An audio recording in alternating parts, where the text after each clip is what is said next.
hydrogen, clean mobility, and sustainable port operations. A symbol of speed, scale, skill, and sustainability, Dindal Port Authority continues to strengthen its position as India's premier port, the gateway to progress. Dindal Port Authority, समुद्र से समृद्धि की ओर.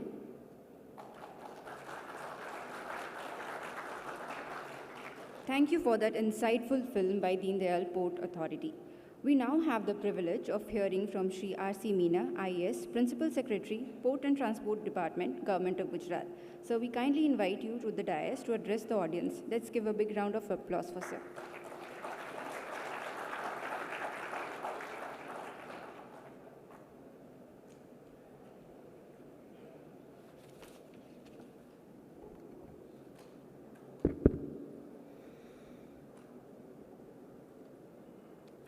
Respected distinguished dignitaries, respected advisor to Honorable CM and Chairman GMBC Rathod Sahab, senior colleagues, industrial leaders, officials from Government of India, officials of Government of Gujarat, Maharashtra, other states, and all esteemed participants. Good afternoon to everyone. It is my great honor and privilege to address this distinguished gathering at India Maritime Week 2025, a landmark event celebrating the growth and future of Indian maritime sector. India's maritime sector is undergoing a historical transformation under the visionary leadership of Honorable Prime Minister. It is one of the fastest growing and most dynamic sector in the country. Today, the sector is not limited to the trade and logistics. It is now a key driver of urban growth, tourism, sustainability, and community development. The Government of India has recently announced a transformative package of 69,725 crores for shipbuilding and maritime ecosystem. These initiatives will strengthen shipbuilding capacity, modernize and expand existing shipyards, support new shipyard development, and improve long-term financing. These efforts will boost innovation, generate employment, and strengthen all part of Indian maritime value chain. Gujarat, as leading in the maritime growth sector, Gujarat has a long coastline. The state handling over 40,000 of India's cargo and more than 80% of LNG and LPG tariff. Major ports including Mundra, Pipavav, Dahej, Navlaki, Bhavnagar, and Okha. Historically, Gujarat has been the gateway to the global trade. Today, it is a vibrant maritime hub with a mix of private jetties, LNG, chemical terminals, connectivity advantage that include the proximity of DMIC and dedicated freighted corridor. Excellent road and rail networks ensure seamless cargo movement. This integrated logistic setup enables fast, cost-effective and reliable trade across India and globe. The Gujarat government is committed to build a strong and sustainable value economy.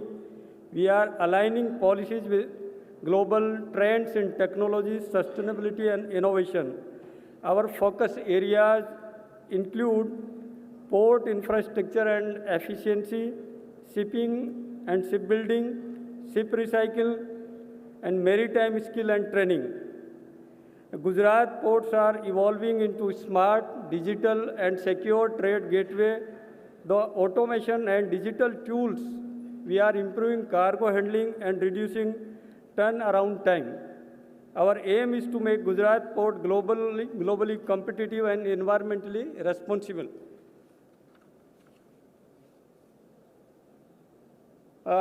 We aim to expand non-major port capacity to 300 million tons per annum by 2047.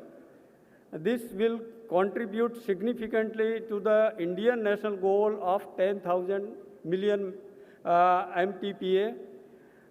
Gujarat is expecting and modernizing shipyards while increasing new investment. We are doubling ship recycling capacity at Alang, preparing to recycling over 15,000 ships in next decade, following strict environment norms. Port city-led development. Gujarat is pioneer port-led urban development where port becomes center of economic and social growth. Integrated planning is in progress to create smart, sustainable port cities and industries, housing, tourism and public services. The Gujarat Maritime Cluster located in GIFT City is being developed as a dedicated maritime ecosystem. It will bring together shipbuilders, port operators, logistic firms, financiers, and legal experts. It will promote port leasing, financing, insurance, and arbitration services. The Gujarat International Arbitration Center within GIFT City offers efficient, transparent dispute resolution for maritime and commercial classes. It follows global best practices, boosting investors' confidence and ease of doing businesses. We are also having Gujarat Maritime University in the state. The GMU is nurturing the next generation of maritime professionals. It offers specialized programs in maritime law, port management, logistics, and ship finance. This ensures a speedy supply of skilled talent for the growth in maritime sector. The road ahead, the ship is the backbone of global trade. The Gujarat is ready to anchor India's maritime future. With strong support from both Government of India and the Government of Gujarat, every vertical of this sector, from port to shipbuilding, is set to thrive. As we move ahead, we invite all stakeholders, industrial leaders, investors, and innovators to join hands with the Government of Gujarat. Together, let us drive innovation, sustainability, and inclusive growth in the maritime sector. Let Gujarat and India set new growth benchmark for a smarter, stronger, and sustainable maritime future. Thank you. Jai Hind.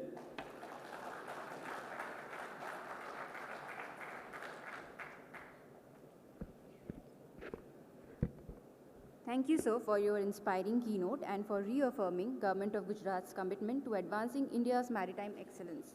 We now have the privilege of hearing from Shushil Kumar Singh, Chairman, DPA. Sir, we kindly invite you to the dais. Let's have a big round of applause for sir.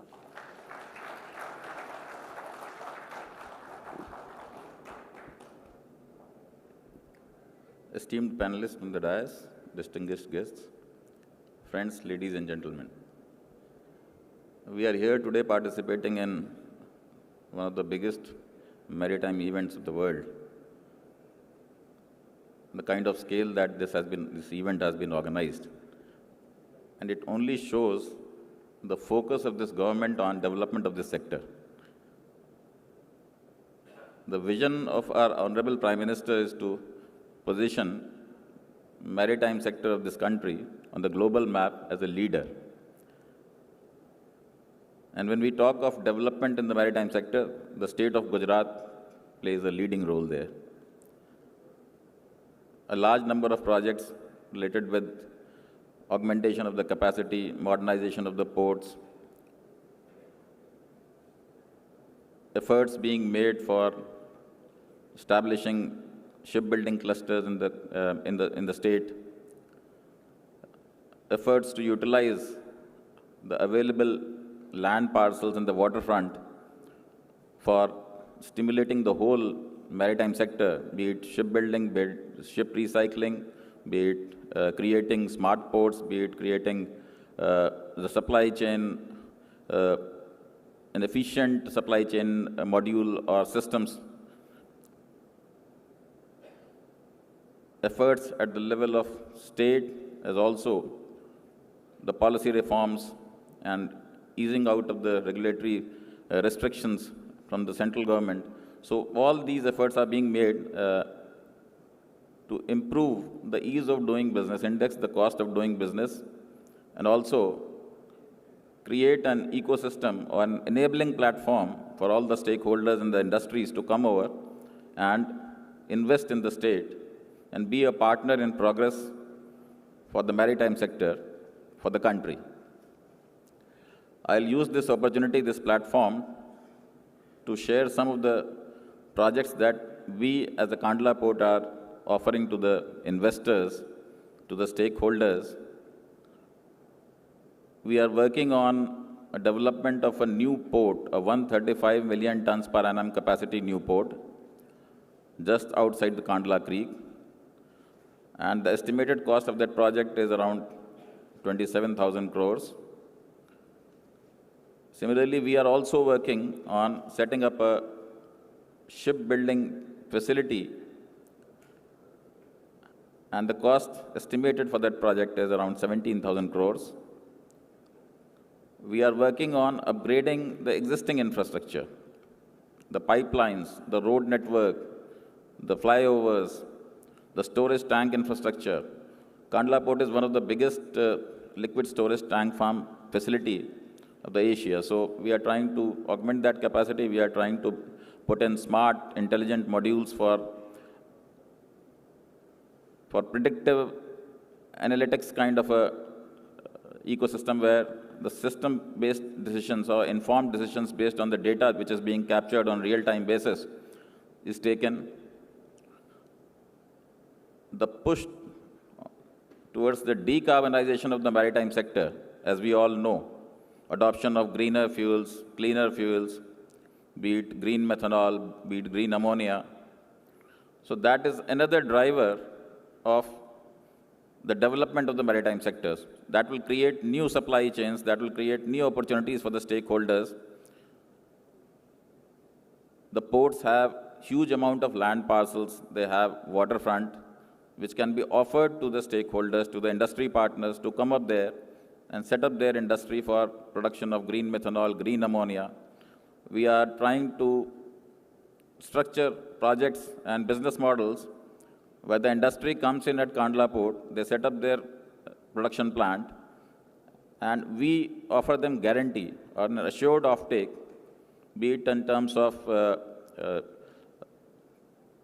take or pay model, take and pay model, or a standard kind of a contract agreement where we purchase the produce of that factory. So to make the projects viable for them, to make the projects bankable for them.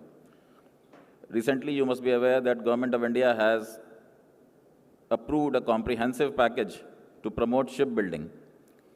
Around 69,700 crores have been sanctioned, where the effort is to incentivize shipbuilding in the country. A mechanism has been put in place to bring down the cost of financing. So long-term loans to the shipbuilders. Similarly, institutional mechanisms are also to be aligned under the same package. So a lot of policy reforms are also being implemented to facilitate the industry partners who are thinking of coming to this country. And when they come to this country, we at Gujarat offer them the most investor-friendly ecosystem. And we would be happy to support the stakeholders and facilitate them to come and work with us and create a win-win situation for the country. So not taking much time, I'll once again thank you all for taking out time for this session and coming and attending this session. Thank you very much.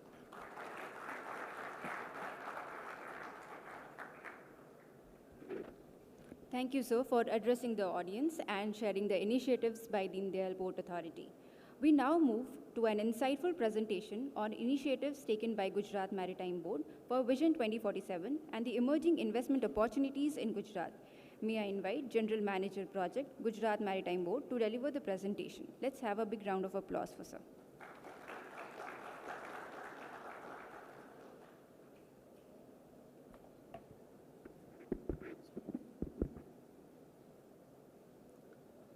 Very good afternoon to all present here.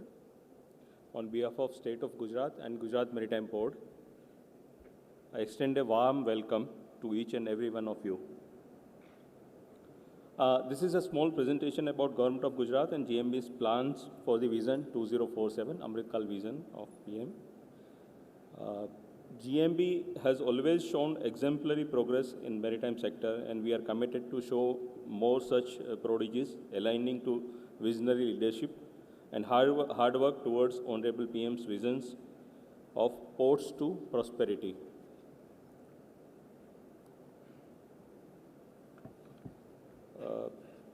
I believe everybody knows that this has been very much everybody aware about that Gujarat having the largest coastline of 2340 kilometer, housed 48 non-major ports. Gujarat contribute to the 8% of India's GDP and 6% of national land area.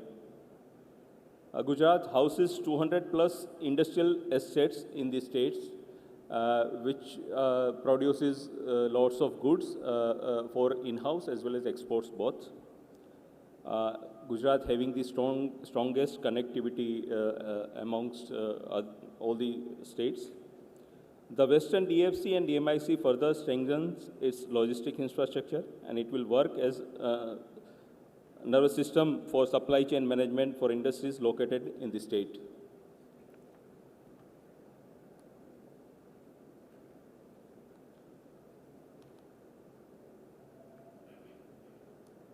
Sorry.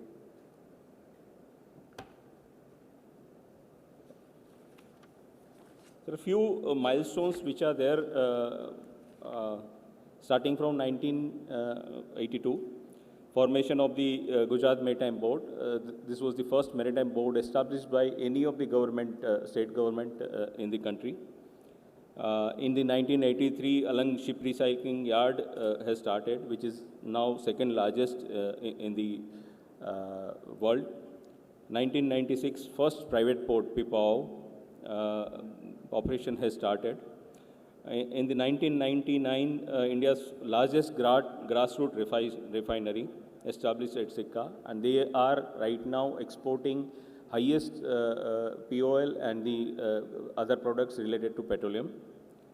2001, GCPL Gujarat Chemical Port Terminal was established. This was also first of its kind, and PCPIR was then after realized based on the vision of the Honorable PM, then CM.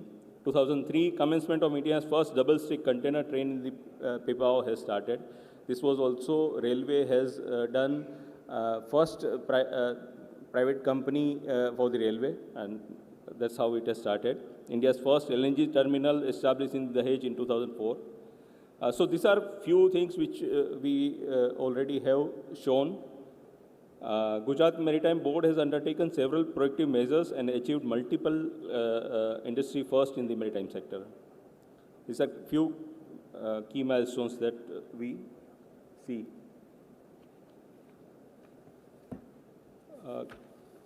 GMB is divided or rather administered in 10 group of port areas, which is depicted here, non-major ports and one major port, of course, Kandla is there. The state handles around 40% of India's cargo, which is, of course, there. Support major industrial areas for their raw material and requirements and finished product shipments.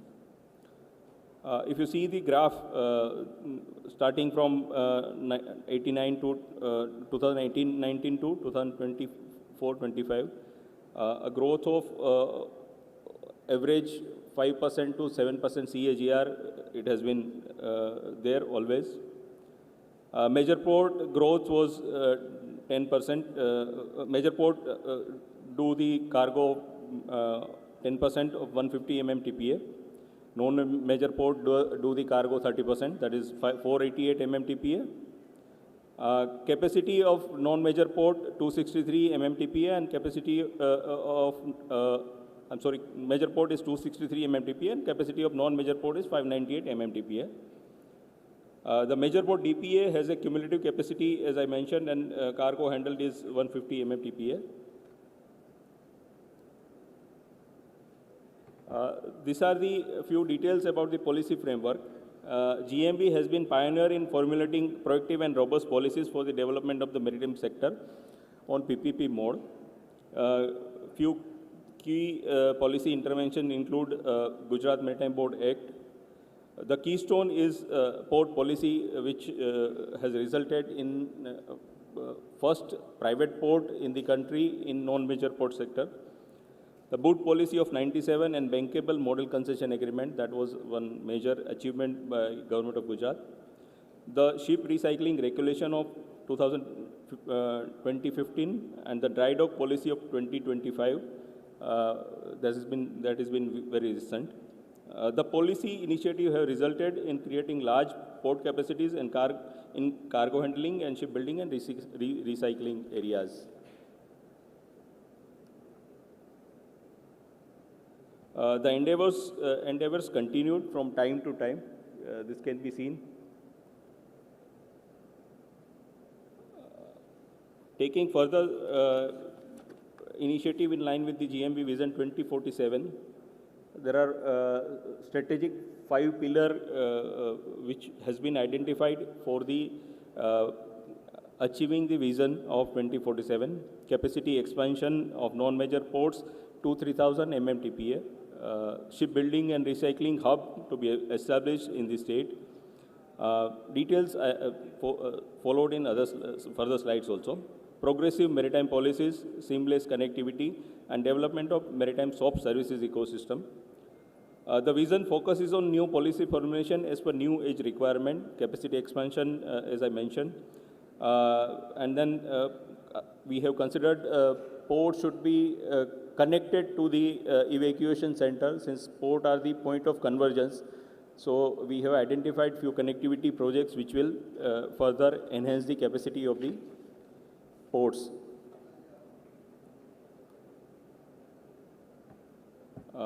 It present GMB ports capacity is 600 mmtpa.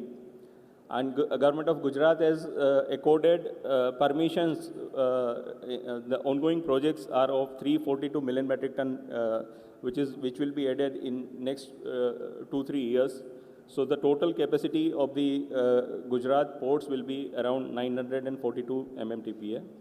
Our vision plan is for 2,000 mmtpa. That will add total 3,000 mmtpa capacity by 2047. Capacity expansion, as mentioned, 2,000 mmtpa, which covers, there is a unique project which is a port-led city, as mentioned by Honorable BSR. Expansion of existing port, greenfield ports, 10 greenfield ports sites we are identifying in the Gujarat. Then expansion of GMB ports, we have 6 GMB operational ports, so which are also going to expand. In addition to that, shipbuilding policy is under formulation and under approval, which will be in place soon. Mega shipbuilding clusters we have identified with the PFR, pre-feasibility reports have been done at the place of Chachi and Kuchadi in the district of Kutch and Porbandar. Ship recycling capacities will be doubled from 4.5 million metric ton to 9 million LDT.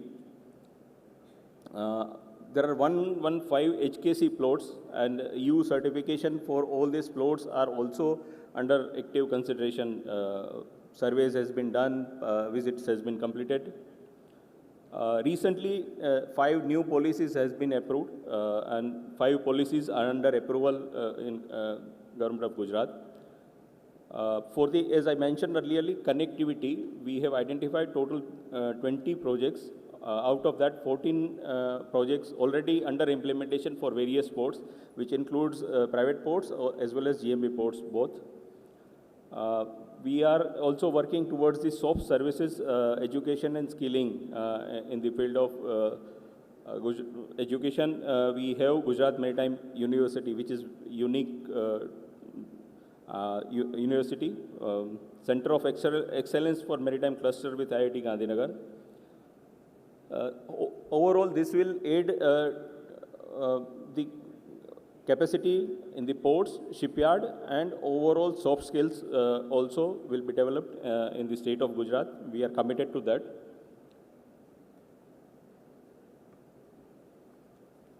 As I mentioned, we have identified a project related to port-led city, which will be housing a port of deep draft 20 to 22 meter, in-place capacity of 583 mmTPA container handling.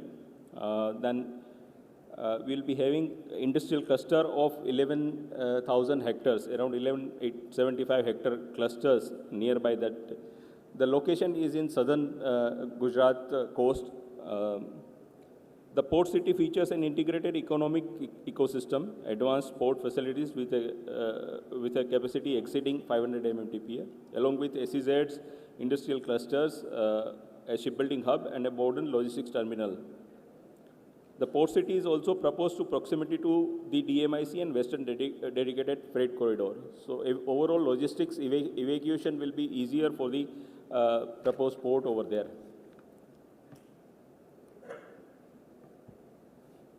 Total, the port city is expected to have significant impact on India's economy, supporting nation's goal to become a 5 trillion economy, while also boosting employment and increase Gujarat's contribution to India's GDP. It is projected to attract investment of over 2.8 lakh crores and generate approximately 13 lakh employment opportunities nearby areas. The capacity expansion of existing port, which is 318 mmTPA. These are the our esteemed private stakeholders. They have done ports in PPP mode in Gujarat. They are right now in expansion mode. They will add this handsome capacity to the port by next 3 years. And again, they are also planning for expansion of 500 mmTPA capacity by 2047.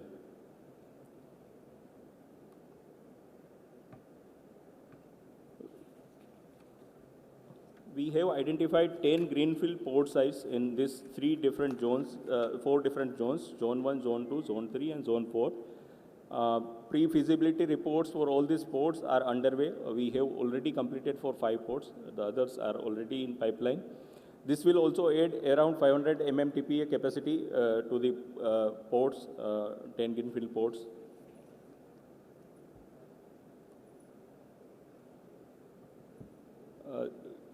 GMB's own port, Navlakhi, Okha, Bedi, Porbandar, Bhavnagar, Dahej, and Magdalla. We have stall in hall number 1, where you can see the models of Navlakhi and Magdalla both. We are adding capacities in all ports, but both ports are in advanced stage, and you can see the models, how things will be progressing there.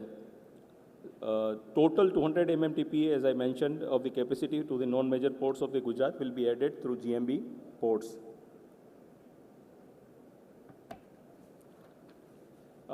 We have a unique or rather concept of captive jetty, helping industry for the raw material and finished good. So captive jetty across the Gujarat, we have 36, which are also going to expand.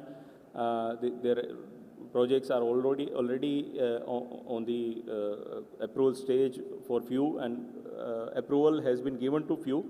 So that will add 300 plus mmTPA by 2047.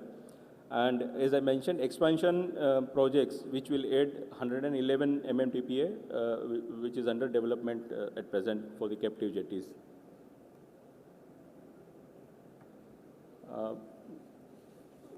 In the line with the GMB Vision 2047, which aims to position Gujarat as a global center for shipbuilding and repair. 2 locations have been identified for development of mega shipbuilding clusters and 3 locations for shipyards. For these 2 locations, we have entered in MOU with DPA for the joint development. The shipbuilding and repair policy currently under advanced stage of approval, and it is expected to support the development and operation of shipbuilding and repair facilities in Gujarat. DPA has also proposed a mega port, 500 MMTPA shipbuilding cluster in the Gujarat. So overall ecosystem of the shipbuilding will flourish in the state with all these initiatives.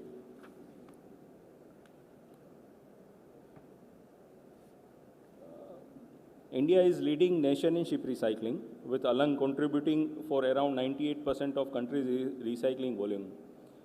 Alang presently has 156 recycling plots, and which 128 are operational. More than 86% of yards are compliant with the HKC, I mentioned earlier also, and 3 yards are currently under audit for European Union for compliance with the EU Ship Recycling Regulation, EU SSR. Alang, we are planning double the capacity over there in line with the international regulatory and requirement, and to support the growth of the ship recycling sector. The Government of India, Government of Gujarat and GMB have undertaken several proactive measures.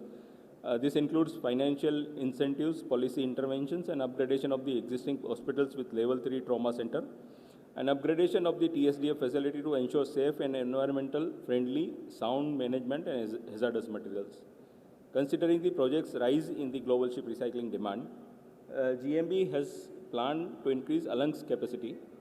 A phase-wise expansion plan has already been formulated, which is under active consideration in the approval.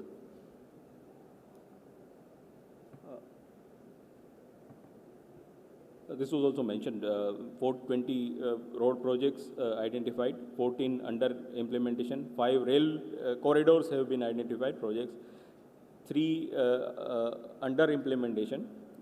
We have considered coastal rail line for Saurashtra region and South Gujarat and Kutch region. There will be 3 different railway corridors, which will overall help evacuation from the ports and material to the ports for import and export.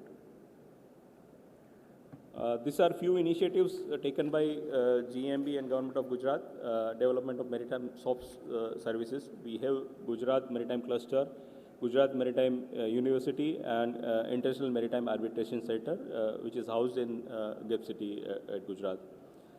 I think this covers almost all the initiatives taken by Government of Gujarat. I welcome all of you for the investment in the Gujarat, and we are there to facilitate whatever the requirements from the developer side. Thank you.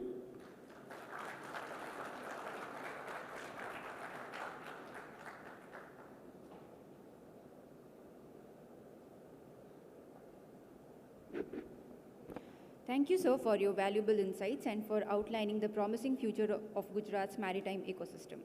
Ladies and gentlemen, now we move to the exchange of MOU between Gujarat Maritime Board and Dindal Port Authority. The MOU reflects Gujarat's strong commitment to fostering collaboration and driving growth across the maritime sector. May I invite Shri Batula Ratna Shekhar Rao from Dindal Port Authority and Shri Jalpesh Karangia, Traffic Manager Ports GMB, for the MOU exchange. The MOU will explore the feasible utilization of berths and facilities at Navlakhi Port by DPA.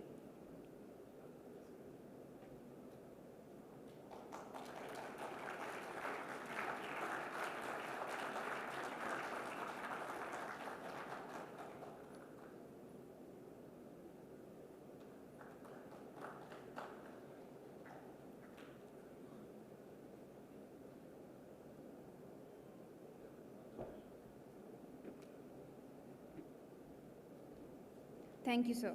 As we move to the end of our inaugural session, I would like to invite Captain B.N. Ladva, Chief Nautical Officer, GMB, to present the mementos to our esteemed dignitaries.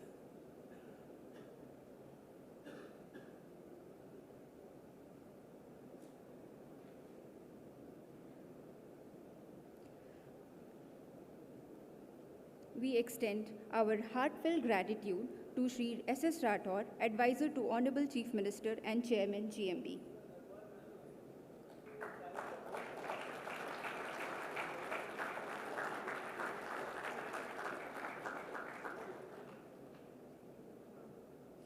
Shri Ramesh Chand Mina, IAS, Principal Secretary, Ports and Transport Department, Government of Gujarat.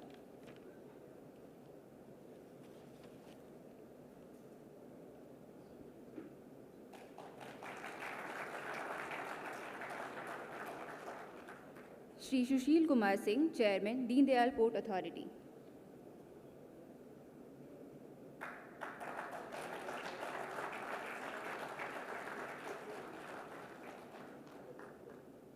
Shri B.B. Talavia, Chief Engineer, GMB.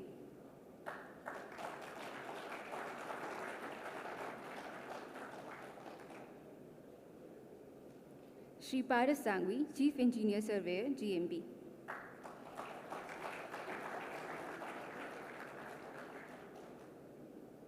Thank you, sir. We now move to the much-awaited panel discussion. Thank you, sir, for gracing the dais.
We now move to the much-awaited panel discussion. With the theme, Holistic Investment in Gujarat, the discussion aims to highlight on key strategic areas of maritime sector, which include port-led development, shipbuilding, ship recycling, port connectivity, policy and regulatory frameworks, and environmental sustainability. May I now invite Shri B.B. Talavia, Chief Engineer, GMB, on the stage to welcome our panelists. I would like to invite our distinguished panelists on the stage, Shri Shushil Kumar Singh, Chairman, Dindal Port Authority.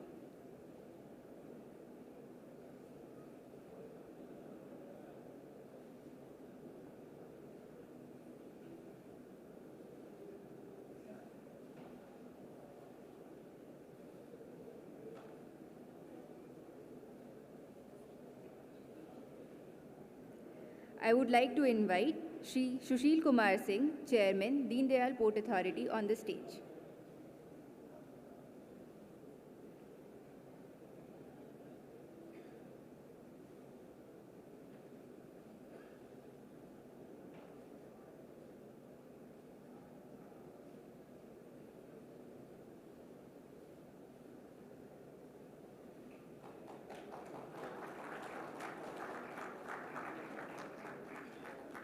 I would like to invite Mr. Wim van Gerwen, Vice President, Director of Operations, AMNS India.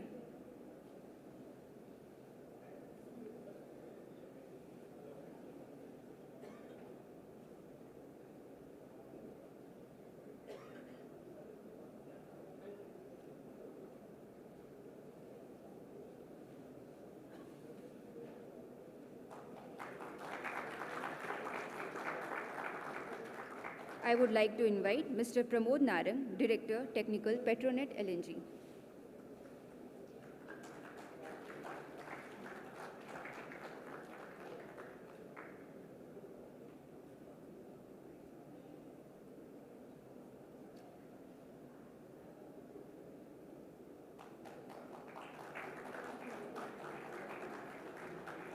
I would like to invite Mr. Rajiv Nair, Advisor, Swan Defence and Heavy Industries Limited.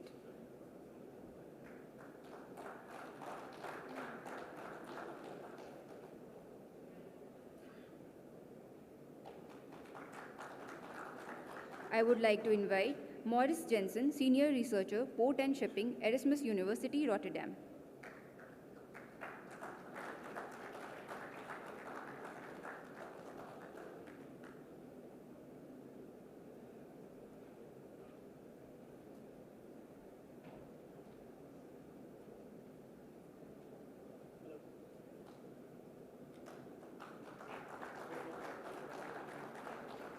I would like to invite Captain Deepak Tiwari, Managing Director, MSC India.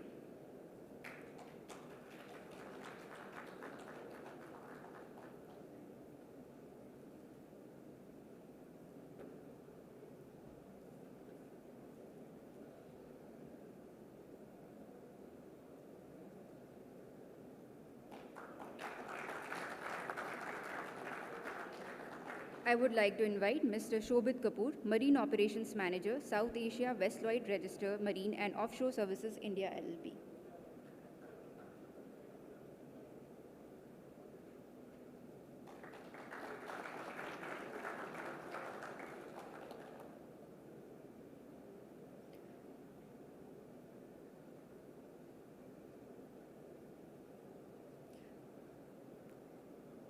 Thank you, sir. Now I would like to invite Mr. Mihir Shah, Partner EY, as the moderator of the session.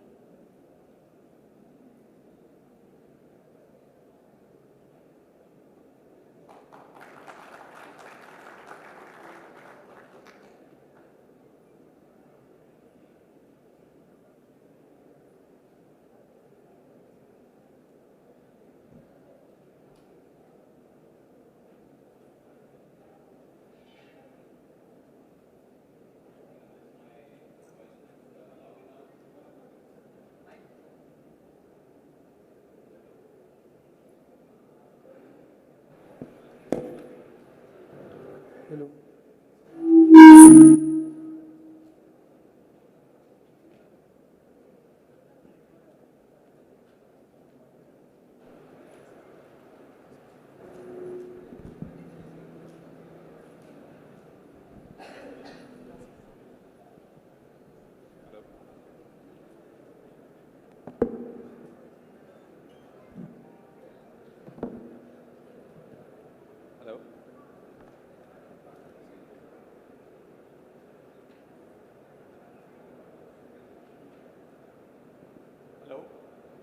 you hear me?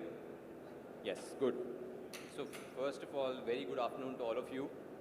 My name is Mihir Shah. I'm a partner at EY Elite Transport.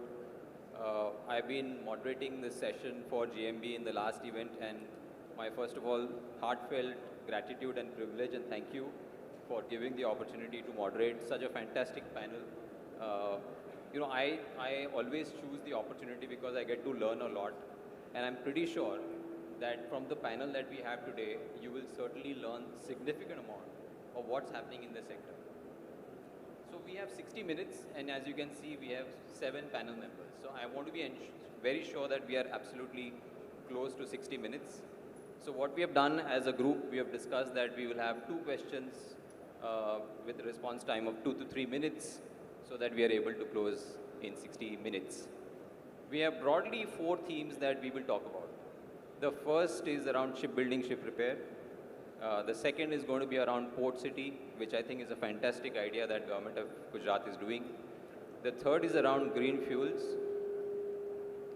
And the last is around how do we ensure that ports in Gujarat continue to grow as they have grown. From 40%, how they can grow to 60%. So those are the 4 themes that we're going to talk about. So let me start off with Shushil Kumar Singh sir. To you, you mentioned about the shipbuilding cluster. So for the audience, 2 questions in that. What is the overall vision for the cluster? And second, how do you envision a cluster in its true sense, where it has ancillary, etc., and not only a shipbuilding? So over to you, sir. So thank you. So as far as the shipbuilding cluster is concerned,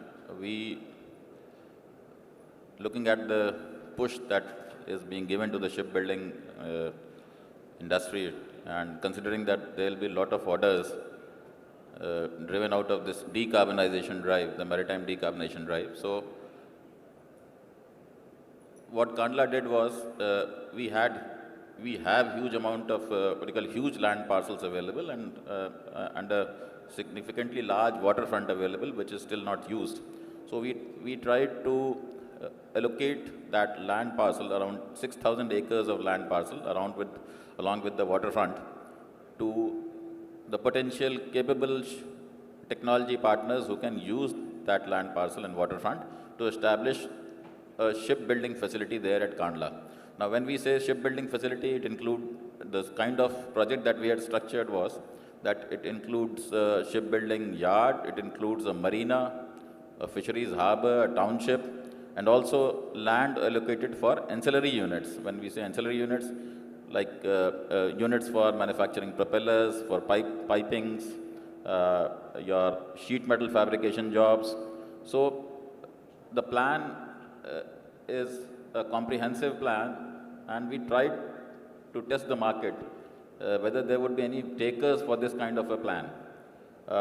Somehow we went to the market, we offered it the land parcel and the waterfront on auction, but it didn't get traction in the market, and it was basically because of the capital intensive nature of the industry. So the industry is looking for assured orders kind of a thing, where they have an assured order from this place, and then the whole ecosystem should be there, because there are a large number of components that would come in through import. So an SEZ kind of a ecosystem. So that is on the shipbuilding front. And now what we are doing is we are trying to restructure the project and again test the market, go to the market.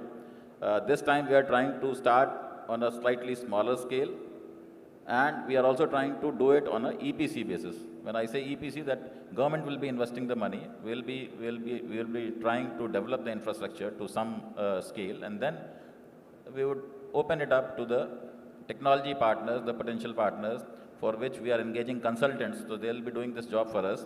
They'll be scouting the technology partners across the world, and the ship builders who are interested in coming to Kandla, they'll be engaged. And so that is the model that we are working on currently. Thank you very much. And I think you touched upon something which is very important. And I think something not very often talked about is the need for demand. And I think the demand question has to be solved. While a lot of money is being put on supply, I think the demand question. So I think learnings from what you're trying to do and the pragmatic approach that you're taking is absolutely fantastic. So thank you very much. So coming to you, Mr. Nair, Swan is a mega investor in the state. It's believed in the state for a very long time. And now you've signed a MOU to expand capacity. So please, can you share thoughts in terms of what that MOU is all about?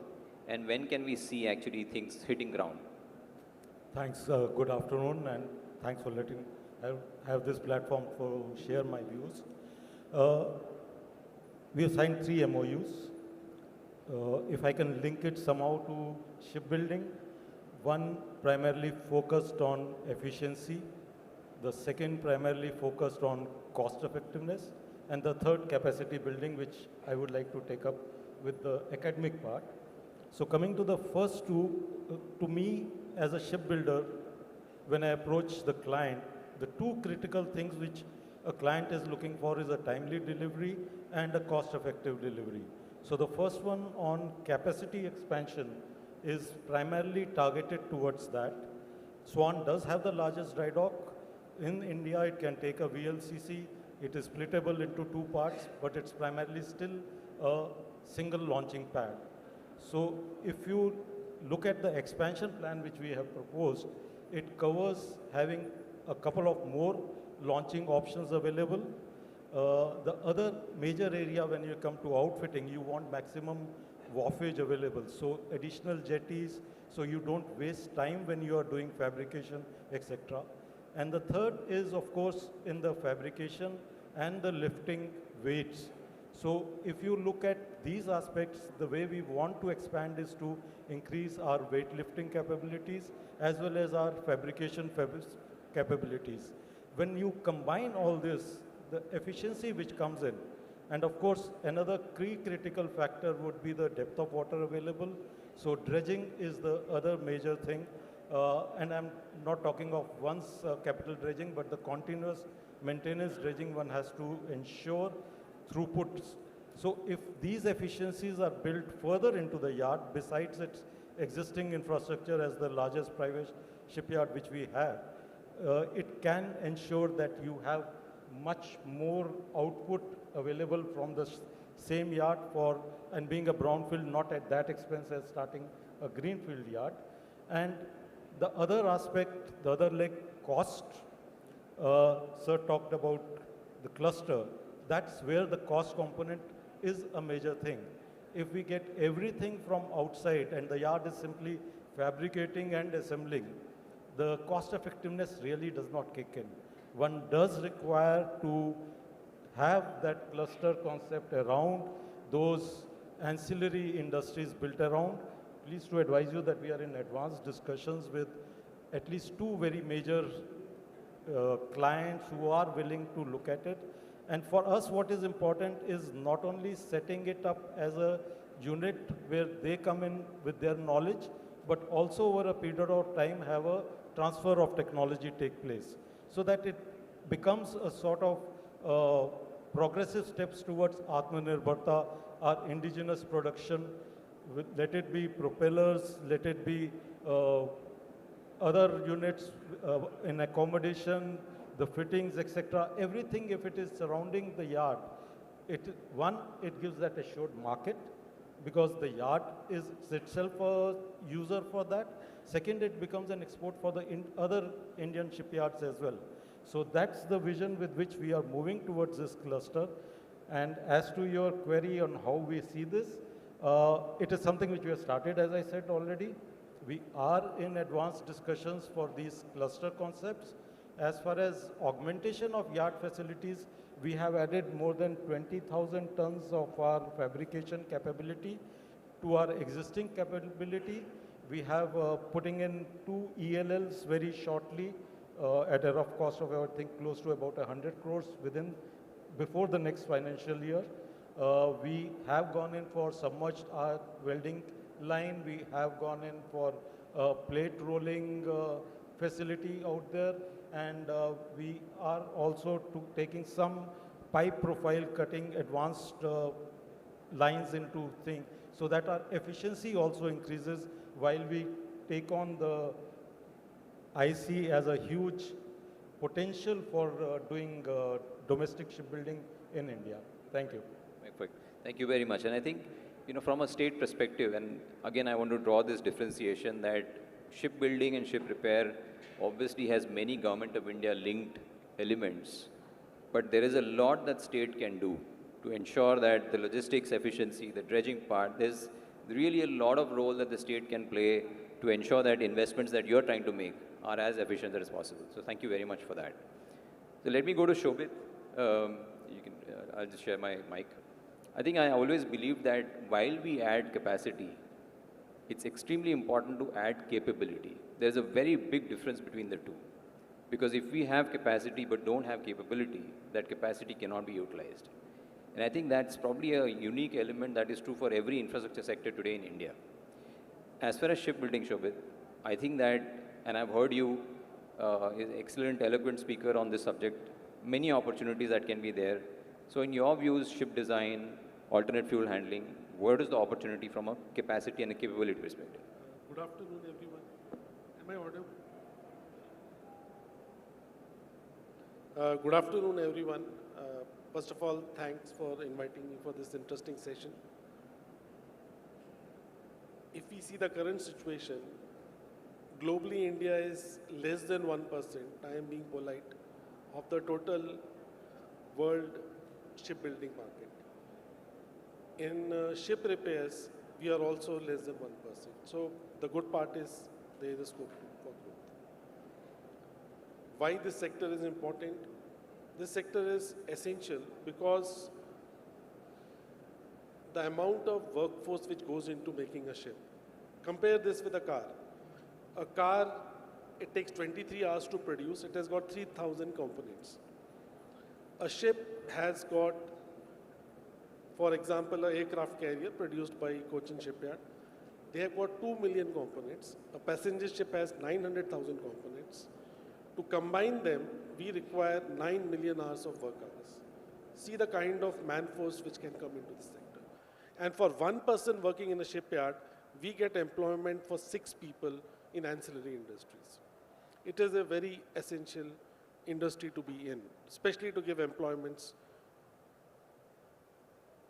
There are various generations of shipbuilding technologies, generation 1 to generation 5. Mostly India is currently in somewhere in between generation 2 and generation 3. Some locations generation 1 also. Generation 1 means you start with a keel, built on the ship, everything at one location. Generation 2 means you build ship in the blocks, combine it together and do the outfitting after combination. This is how we build ships. Generation 3, what our East Asian friends are doing, China, Korea and Japan, is they make big blocks. They do pre-outfitting, means all the pipings, equipment are also built in the block itself. Then these heavy blocks using very big cranes, the biggest crane India has is 600 metric tons, which is 1/5 of the cranes which are using in those locations. Use big cranes, take these big blocks and combine together. The kind of technology and research required to combine not only the blocks, but each and every piping, each and every wiring, it requires a lot of challenges. Now that's where we have to work on research and designing to meet those targets. Now, understanding that we have to go to level 3, 4, and probably 5 in future, first we have to start with designing.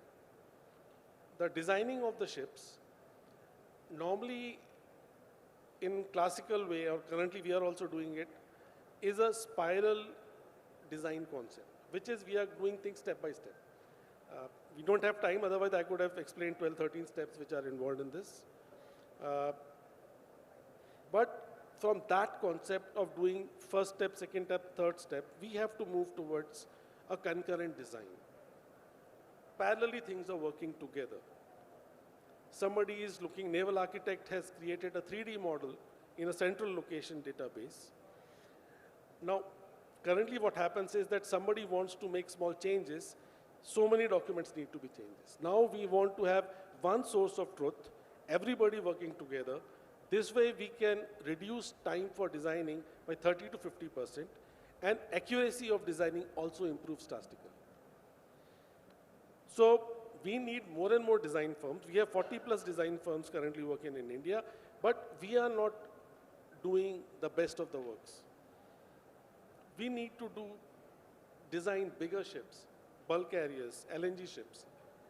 Most of the facilities, shipyards, preferably can have in-house design teams as well. So this is the design part. The manufacturing part, obviously, Mr. Nair has explained the technology involved in it.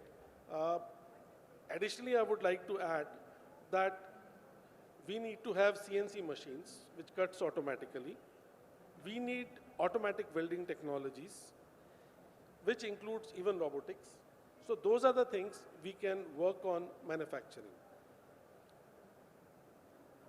Moving forward, there are Paris 1.5 degree goal which we have to comply. To do that, IMO came up with net zero requirement by 2050. Similarly, Government of India came with net zero by 2070. So we need to have green technology incorporated in the ship design and ship manufacturing as well. For that, start with the hull itself needs to be designed in an energy efficient way. The propellers have to be matched and designed. The propulsion system, depending on the size and the type of the ship, can be either we can use a net zero or a alternative fuel, or we can have batteries, fuel, hybrid propulsion. So there are various designs on which we need to work to reach the IMO as well as European Union targets, which are even more stringent. So combining everything, if we want to meet 2030 goal of being number 10, and if we want to achieve 2047 Amritkal vision to be in top 5, a great amount of effort needs to be in designing of the ship. Thank you. Excellent. Thank you, Shobhit. And I think this is an area where the state can really take serious leadership role. I am a byproduct of the state's education system. I'm born and brought up in Gujarat, so I truly believe in the system that the Gujarat state has. I'm sure that the state can take a leadership in that. So let me go to Captain Tiwari. A word from the shipping liner point of view as the world's leader in container shipping. How does MSC see this entire element of shipbuilding in India? Good afternoon, everyone. As far as MSC is concerned, and I think most of the shipping lines are concerned, we in MSC are very, very excited after the shipbuilding policy has come through. Why are we excited? You talked about demand.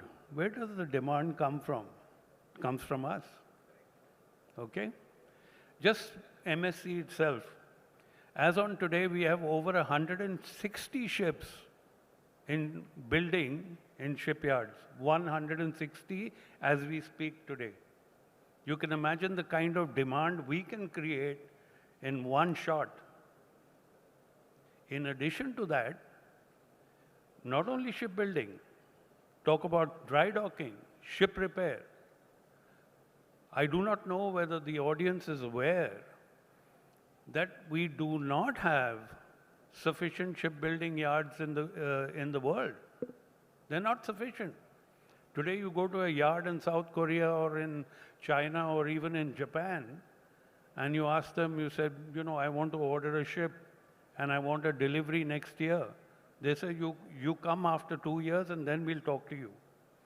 That is the kind of backlog that they have. It is also triggered by the fact that the IMO regulations, you talked about net zero by 2050. IMO is talking of net zero by 2050. India is talking about net zero 2070. It's because of these stringent regulations, we've changed the style of ship design completely. Consume less bunkers, go at proper speeds, chart your courses in a proper manner, technically. We use AI. In addition to that, the demand, where will you look at a demand in the world?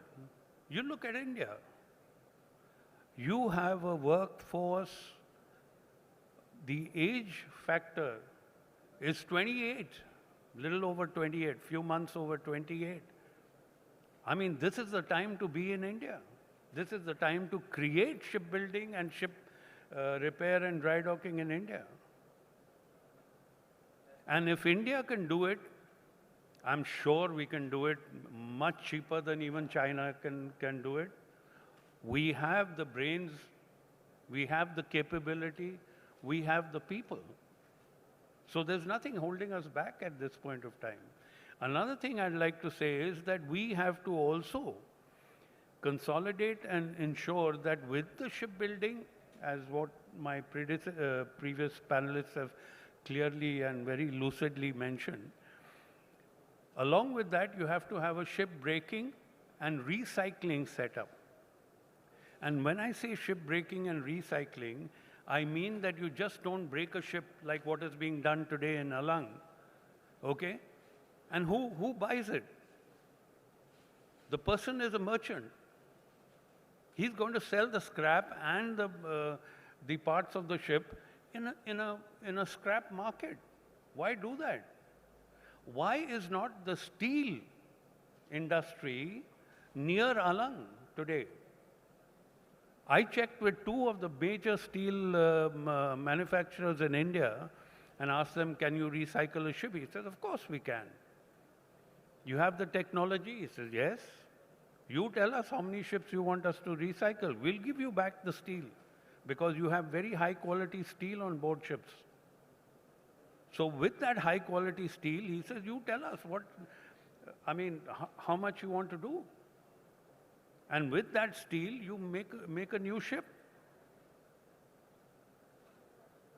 The opportunities are there.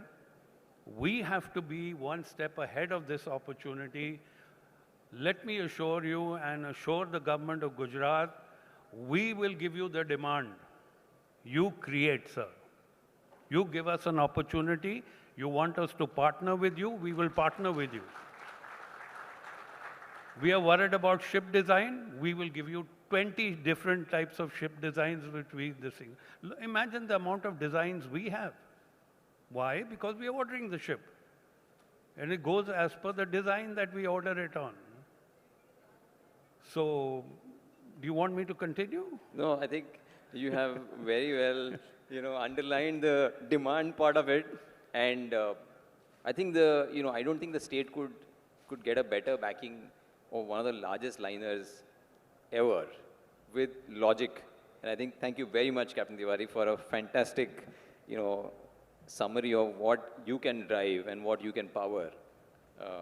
Excellent. So let me now move to another topic, which I had mentioned, which is Port City, which is very different. And I think it's an idea which GMB has picked up so beautifully because I think it looks at, urbanization, look at port, it looks at industrialization. And I don't think we could have a better person to talk about than Maurice. And I tend to profile all my speakers before I come. And Maurice, I did a lot of profiling for you, and I was truly mesmerized by the quantum of work that you've done. So given what GMB is trying to do from a port city perspective, basis all the work that you've done across the world, can you advise them in terms of what are the 2-3 real critical success factors that they should keep in mind when they are designing this port city? Well, thank you for the question and also for the invitation to speak here. My name is Maurice Janssen from Rotterdam, Netherlands. And, well, the way I see it, we're talking about port city development, port city symbiosis. I think ports and cities, they need each other. They can't without each other. Actually, the port representing also the shipping industry. Yeah? So, and the way I look at ports is I see that we talked about gateways. I saw the videos. We talk about economic clusters. We talk about business ecosystems. And I think that's all true, and it's an evolution we're going towards. There's another evolution that we're going towards is that we go from negative externalities, talking about Alang, for example, the breaking yards, we go to positive externalities. The green ship recycling industry really fostering economical growth and safe and decent jobs. And that is why I'm calling ports a force for positive change. It's a mindset. Yeah, you need to repeat that word also. How can ports become a force for positive change, a force to do good? And that also starts with the acknowledgement of the resources and the scarcity of resources. I mean, there is no scarcity of resources when it comes to people here in India. But of course, skilled labor is a scarcity. Also clean water, ocean water, land, yeah, there are boundaries to what the planet can handle in terms of the human activities in the coastal ecosystem. So you need to understand that the ecosystem is not just business. The ecosystem is a symbiosis between the ecology and the ecosystem values and the economics. And that is not an opposite. You can reunite when you try to build business models that combine both an ecological point of view and an economical drive. That fosters innovation. We also talked about the IMO net zero framework this morning. I mean, yes, it is a regulatory framework coming over the shipping industry, but the majority of the shipping sector already acknowledged we need this sustainable growth. We need to move away from the old business models and from the fossil fuels. Now, with the delay of 1 year, it also delays innovation for quite some years, because the uptake of new and clean fuels, including the whole value chain, which actually lands in the port, is on shaky ground, right? So, for example, I do a lot of, and now coming to the other aspect, we do a lot of research about wind-assisted propulsion on ships. Well, most likely, the orders have been going up like exponentially. Building 50 systems last year, 100 systems this year, 200 systems next year, 400. It's doubling. That's already without the net zero framework, just on the fuel-year maritime. Well, these companies, I think, most probably would have accelerated much stronger, and it's a small Dutch technological company, right? They are immediately affected by this decision of stalling this net zero framework. And that is across the world, yeah? So, I think that is, that's important. The other thing is, maybe we talk here about maritime boards and we talk about port authorities. What is the role that a port authority can provide? And what I've seen also in Gujarat, I've been here for maybe since 2019 with the Vibrant Gujarat in Ahmedabad, and then a few events later, you see really that Gujarat Maritime Board is the deal maker, right? Building public-private partnerships. There is another role, I think, is what I call the stewardship role. When you really talk about port city values and the symbiosis, as I explained them, the steward takes care of, not just the development of the business cluster, but also a livable surroundings, coastal recreation on the coastlines, leisure, tourism, cruising. Why can't a cruise ship not be part of a port cluster? Why would you zone that out? You can also have different functions using the same space. But of course, you need to clean up these space. It needs to, again, it needs to have positive externalities. So, well, there's more I think we can discuss, but I'm keeping it here. Thank you, Maurice. So I think your point about ecology and economics kind of going together, and then also the urbanization and cruise, I think these are dimensions that are very important, and I'm currently advising a very large port on port city and the governance, and I think the element of how do you implement port cities from a governance perspective, from an institutional structure perspective are also very, very important, and maybe we can exchange notes post this. Moving on to Wim, yourself. So both of us have been on the same panel in the earlier, so we know each other quite well. Wim, in terms of AMNS, you're going to be the first to do green steel. How does that tie up with everything that you're hearing in terms of Gujarat's maritime ambition? how is AMN's green steel framework going to tie in? Yeah, so AMNS is a port-based steel plant of 8 and in a year 14 million tons. It is port-based, which is in Gujarat, very important, and we of course we can recycle all the scrap that Gujarat is making in its steel breaking facilities. Just to make that clear, it's a few million tons are not a problem in scrap. So these are more than enough ships.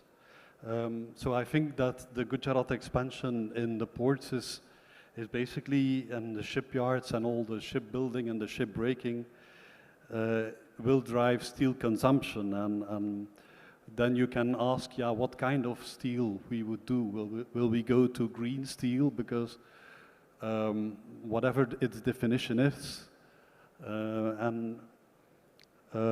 this would be the right way to go, because but we are not there yet. So there is a taxonomy being created in the Indian government, and then of course to make sure that that green steel can be procured, it would have to be in all the EPCs, it would have to be in the contracts, it would have to be in the tenders and in the public-private partnerships.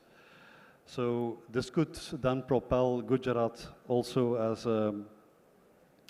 as a leader in ESG compliant state and attracting climate finance and global partnerships. But so our company can, because we are gas-based and we will have very modern blast furnaces, can give immediately for all our production a label with 3 stars, and we can for limited production immediately give a label of 5 stars, which is, nobody else can do that in India, and we are in Gujarat. So there is quite some symbiosis. Now, we can even look into the future, and some people said here 2047. So do we really have the ambition of a net zero steel industry? And then you immediately discuss about renewable energy, renewable electricity, first priority. Second priority, all kind of hydrogen carriers and not carbon carriers, being green ammonia, it has already discussed here, green hydrogen, and perhaps methanol. This is interesting.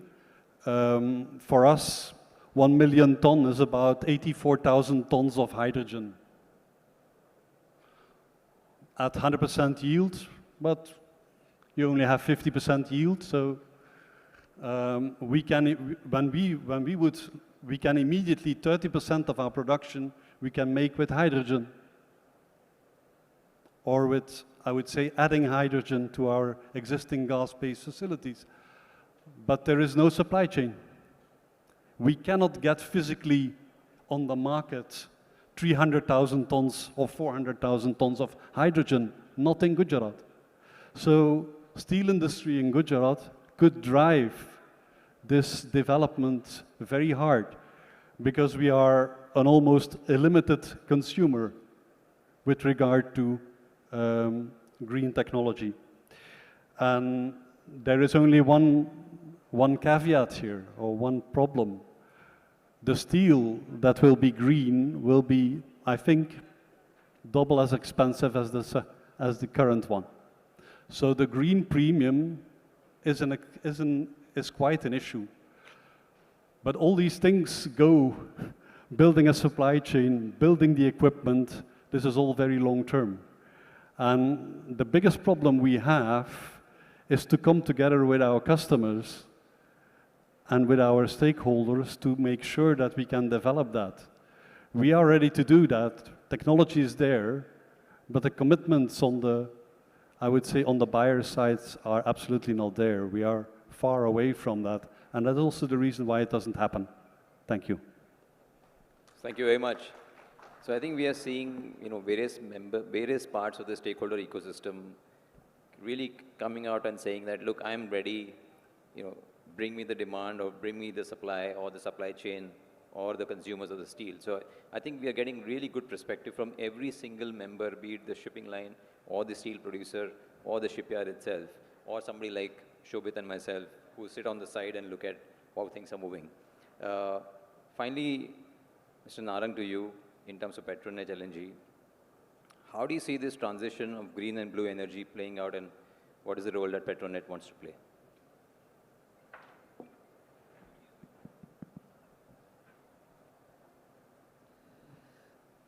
Thank you, Mr. Mayor. Yeah, first of all, I just want to say that, natural gas is the cleanest fossil fuel. So promoting natural gas, which is our business, is itself like promoting a sustainable future. That's why natural gas is globally considered as a transition fuel. Nonetheless, we still want to improve, our operations. Petronet LNG is a responsible corporate citizen, and we have been taking various initiatives towards a sustainable future, towards a greener future. Some of the initiatives that we have taken in last 4 to 5 years, I'd like to share with you. For example, our Dahej plant. We have, in last 4 to 5 years, we have optimized, we have improved the energy efficiency of our plant operation and our shipping operations by about 8%. So in terms of intensity of carbon dioxide emissions in the plant, it straight away amounts to about 8% reduction in the emissions intensity. And in the shipping operation, it has converted into a 12% reduction of emission intensity. Then our plant, it consumes 30 megawatts of power. So this year we are planning to tie up this entire 30 megawatt power. We are planning to tie up with a renewable purchaser by setting up a hybrid power plant through a JV mode. So that will directly reduce our scope 2 emissions as well. We have another plant at Kochi. As I said, we have improved the energy efficiency by about 8% in last 4 to 5 years at Dahej. At Kochi, you will be surprised that we have improved our energy efficiency by 35%. And Kochi, we have some land also available with us, and we have set up our own solar plants. And about 7% of the total power requirement is being produced through those solar plants at Kochi. So these are some of the initiatives in our existing business. Now, at Dahej, we are also diversifying into petrochemicals. We are setting up 750 KTA propylene and 500 KTA polypropylene petrochemical plant. Now those who know this petrochemical business, they must be aware that these petrochemical plants, they require huge quantum of cold energy at cryogenic temperatures to separate these very light gases. Now, at the Dahej LNG terminal, we have this abundance of cold energy in the form of LNG, which is stored at a temperature of minus 160 degrees centigrade. Now, globally, across most of the plants, rather I can say invariably, this cold energy is dissipated into atmosphere. We have not been able to find a good use of this cold energy. But our petrochemicals plant is so designed that we are integrating it with our Dahej terminal, and through this integration, this plant has the potential to save about 15 megawatt of power. Now, this 15 megawatt, if we convert into carbon dioxide, the question was how we are going towards a greener future. If we convert this saving of 15 megawatt power into carbon dioxide emissions, then we have a tremendous potential of saving up to 1 lakh tons of carbon dioxide emissions per year. Now, this petrochemical plant, it will consume 160 megawatt of power. And just I shared with you that this 30 megawatt that we are planning a tie-up with a renewable power producer. And if successful, we will tie up this 160 megawatt whole power requirement of petrochemical plant with a renewable producer also.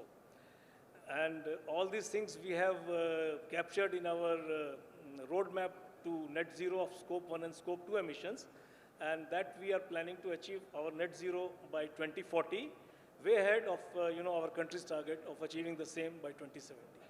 Thank you. Thank you, Mr. Narang. Fantastic. So just a time check. We are 10 minutes above time. So in my next round of discussions, I would request that, if we can keep our answers to 2 minutes or so. So, Shushil Kumar sir, I'll come back to you on the topic of green. DPA, obviously, as I said, when on the sidelines, you're really driving a lot of stuff in terms of green push. So why don't you, if you can share with the audience of what DPA is trying to do, and I used to interact with him when he was in the ministry, and he's a real champion, and I have seen that now coming down to DPA. So, sir, please. So on the green fuel front, as we all know that target is net zero by 2050. And if we have to achieve net zero by 2050, then in that case, the calculation goes that by 2030, there should be adoption of somewhere between 5 to 10% of the zero carbon fuel or cleaner fuels. And by 2050, if we have to achieve net zero, then in that case, that will require green fuels generated or produced out of around 42 million tons of green hydrogen. Now, 73% of it is projected to go into production of green methanol, 17% as green ammonia, and rest as green hydrogen, which will be then consumed through the fuel cells, and that will go into the propulsion system. The kind of scaling that it will require, the electrolyzer capacity that would be needed to generate this kind of hydrogen would be around something around 450 or 460 gigawatts. And right now, the status as on today, when we are in 2025, it's only around 1.75 or 2 gigawatts. So that is the kind of scaling, scale up that will be required in the electrolyzer capacities. The push for decarbonization is there. The orders for vessels, the methanol capable vessels, there are more than, I think, 200 vessels already in the order, dual fuel vessels, which can run on VLSFO also and methanol also. So the orders are there. Shipping lines have started looking at the cleaner fuels and the retrofitment and new builds. So all those things are in place.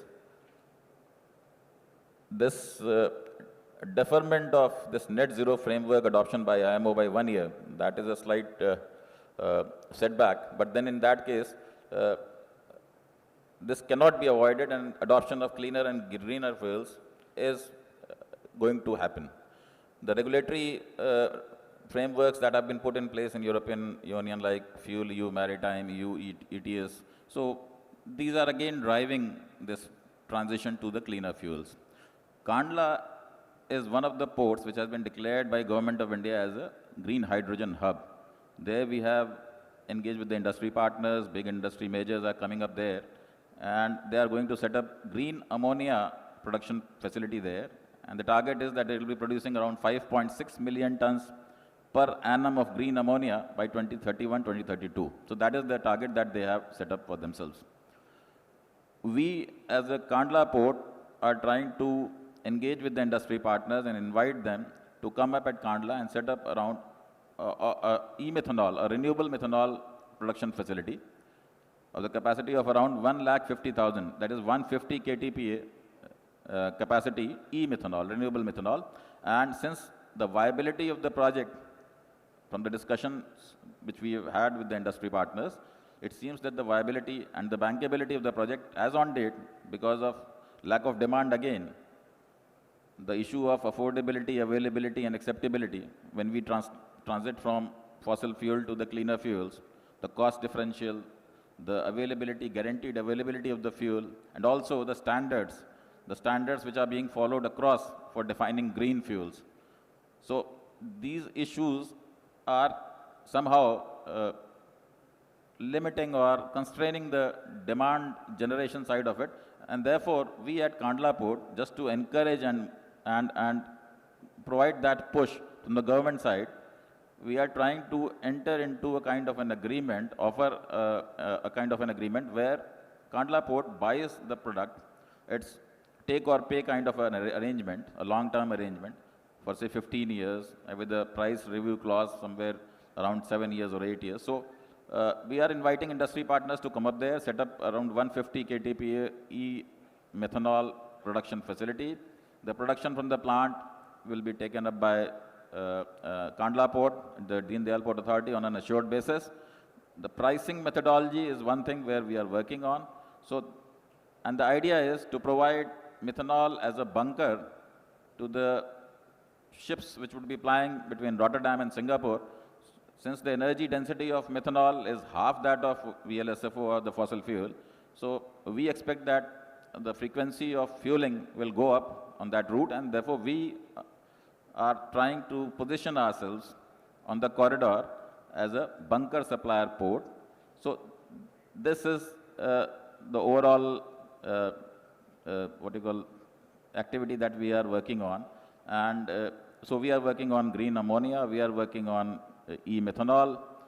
We have also floated a small tender which is on the advanced stages of finalization for production of biomethanol. So biomethanol, whether it qualifies as RNFBO or not, so that is a different discussion, but then we are also trying to test that technology also, and ultimately move on to the e-methanol and ammonia. So that is the plan there. Thank you. Fantastic. I think a lot of ports in Asia are moving to green bunkering, and I think that's an opportunity that clearly is, and hopefully DPA will capture that. Mr. Nair, coming to you, now we can talk about the MOU that you've signed about with the Maritime University. I'll let you speak in terms of what that is. Thank you, and I sometimes feel that that is one aspect of human element which we should be focusing a lot on. That is like we signed an MOU on developing a center of excellence at the shipyard, because at the shipyard you are actually building. So it's one of the best training grounds in a way. And also with IMU, and I'll just try to spend a couple of minutes on the thought process behind it. As we see, when you take over a shipyard, obviously there are stations for welding, training, etc., which is a very standard thing, and those training centers are there. But in this changing scenario where India is also looking at becoming a shipbuilder, you are going to see a lot of new technologies come in. You are going to see possibly different materials come in. Shobhit mentioned about the design needs. You are going to need that, especially if we are going to look at coastal inland waterways. Those definitions would be best identified, what are the things required if you are there on the spot.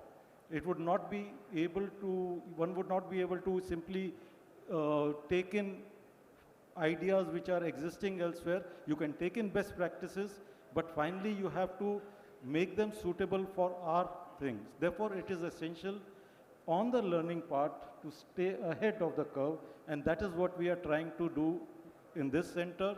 We identify that there may be certain gaps in our training curriculum. That is where IMU comes in, with whom basically we are tying up to sort of have that theoretical academic input into what would be the best thing to train the people for shipbuilding industry.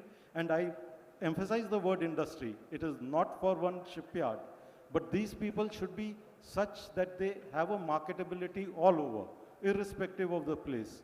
And accordingly, we have actually identified 5 acres of land with which we have put up the proposal and signed an MOU with the Maritime Board at Gujarat, where we want to develop a state-of-the-art excellence center which not only looks at these trainings which are physically required, but which can also be aided by today's, call it simulators, artificial intelligence, machine learning techniques. We are able to give platforms for innovations, because there are a lot of incidents which happen on ships. Which better place than to test it out at shipyards when you are building ships, as how these innovative ideas can solve some of the problems we see on ships, and also give sort of a place where you could have technical gatherings, thought processes, access to libraries, latest technologies, and let the academicians also play a big role in the forthcoming story. So that's the vision with which we have moved forward. Thank you. Fantastic. And I like the idea when you use the word industry, It's not specific to what you are trying to do. It's for the larger industry. So fantastic. Thank you very much. Shobit, to you, we talked about, somebody mentioned about ship recycling and ship repair. How do you see India in terms of the Hong Kong Convention and the entire green ship repair? I would like to say that unlike shipbuilding, we are really doing very well in ship recycling. And a lot of credit goes to the effort which has been put by GMB. 1 in 3 ship globally is being recycled in Alang, approximately. Around 111 facilities out of 128 active have been certified for Hong Kong Convention. We have created a scenario where there are 80 re-rolling mills around Alang, or 80 plus. We have got 20 plus electric arc furnace units. Based on the data we got from BIMCO and Clarksons, it is expected that in worst case scenario, we will get 7 million LDT in India in next 15 years, or it can be as high as 11. So considering a mean value of 9, current capacity being 4.5 million LDT, it is expected that GMB has already made a plan to double it in 2 phases. The challenges which we faced during EU certification, all of them to large extent has been resolved. In GMB presentation, it was discussed hospital facilities, worker facilities, and most of it has already been discussed. So I will not repeat that.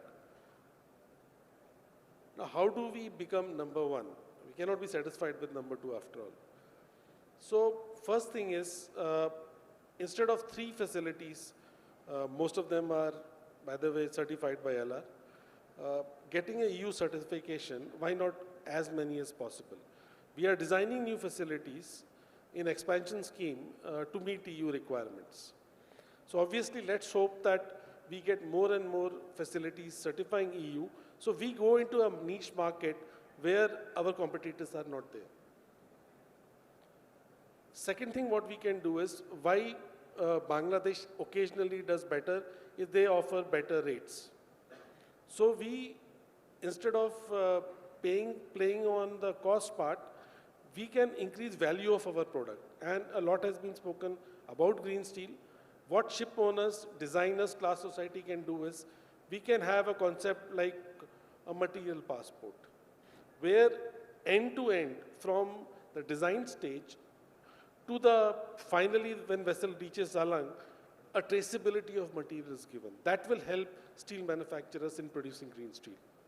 A better segregation has to be done. So small things where the guidance can be given.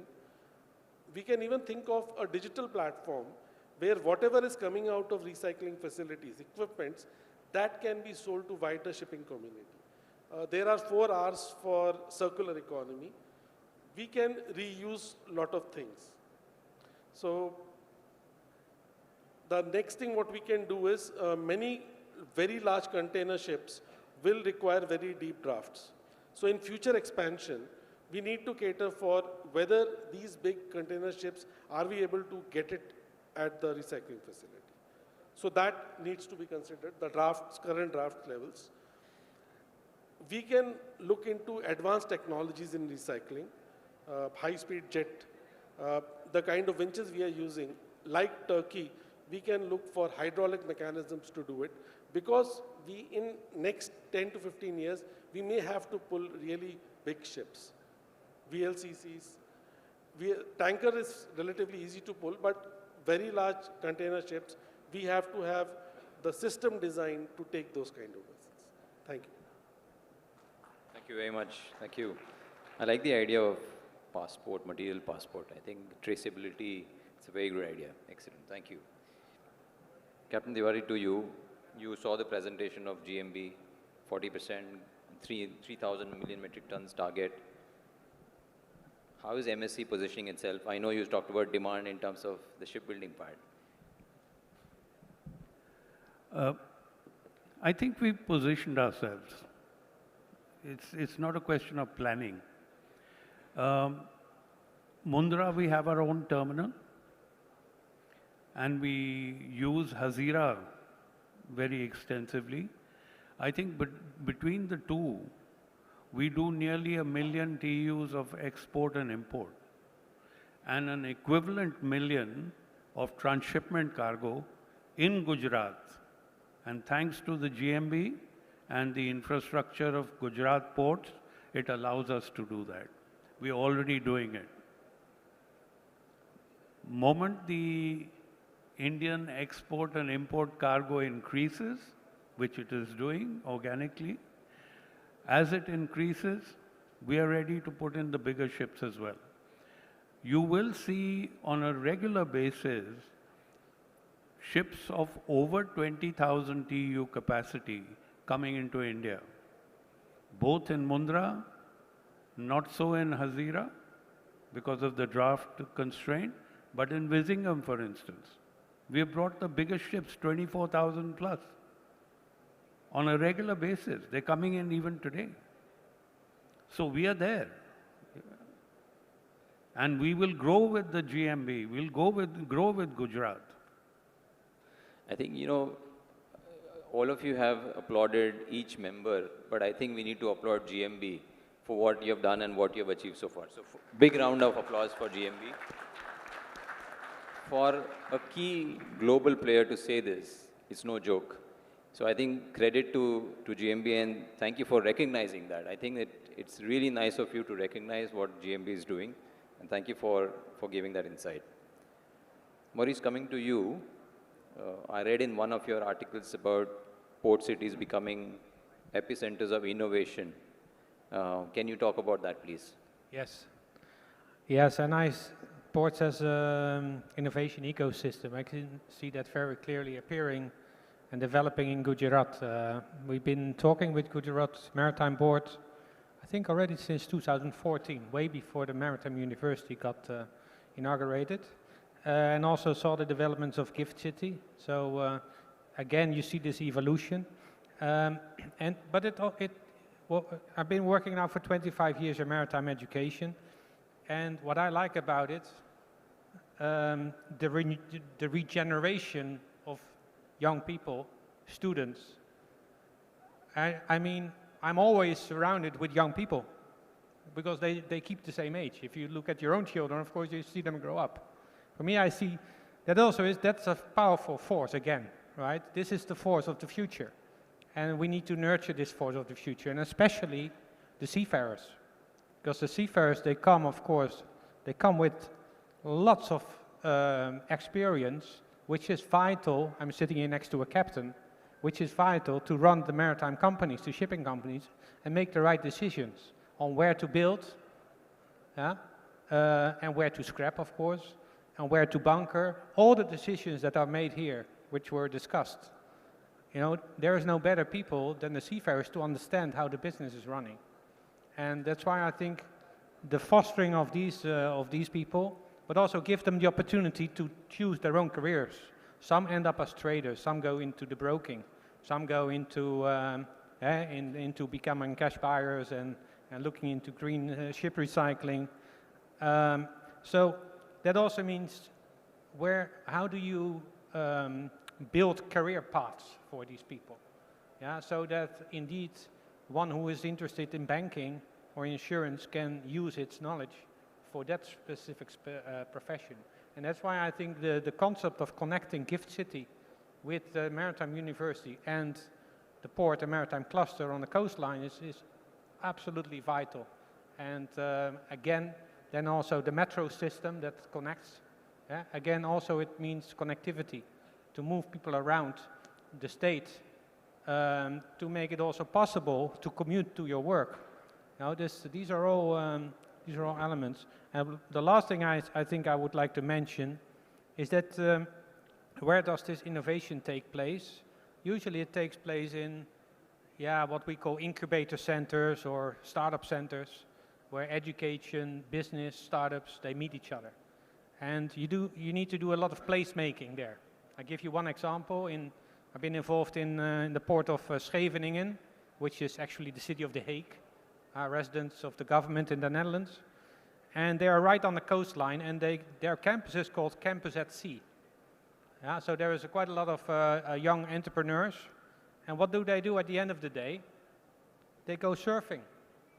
Yeah, so at the end of if the swell is good, they stop an hour early and they go surfing in the evenings. We have long evenings in the summer, right? So this is, and I talked with these startups, and I said, why do you choose Scheveningen, The Hague? They said, because I want to go and combine it with my leisure in the evenings. I mean, this is also placemaking. You need to use that location for how do you connect with the young people who are becoming the engineers of the maritime industry.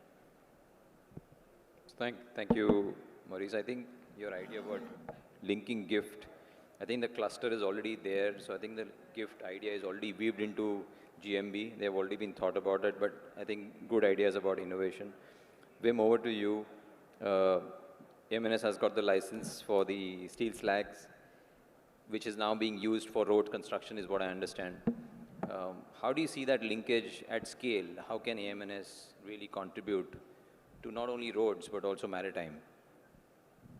Yeah, so thank you for the question. That we have, in our ambition, we want to produce 20 million tons. 20 million tons, 8 million tons of slag comes as byproduct. 8 million tons. This you can use, like you said, and we made a construction of a 2 kilometers slag road, full slag road.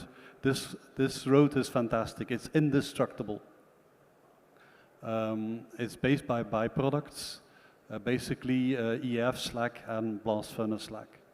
So, but blast furnace slag has many other things. It is regularly used as a substitute for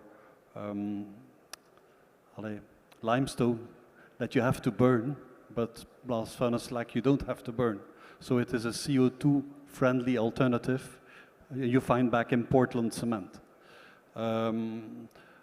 Converter slag is basically used for nautical fortifications to make sure that you have heavy slag, that you can build walls and nautical things.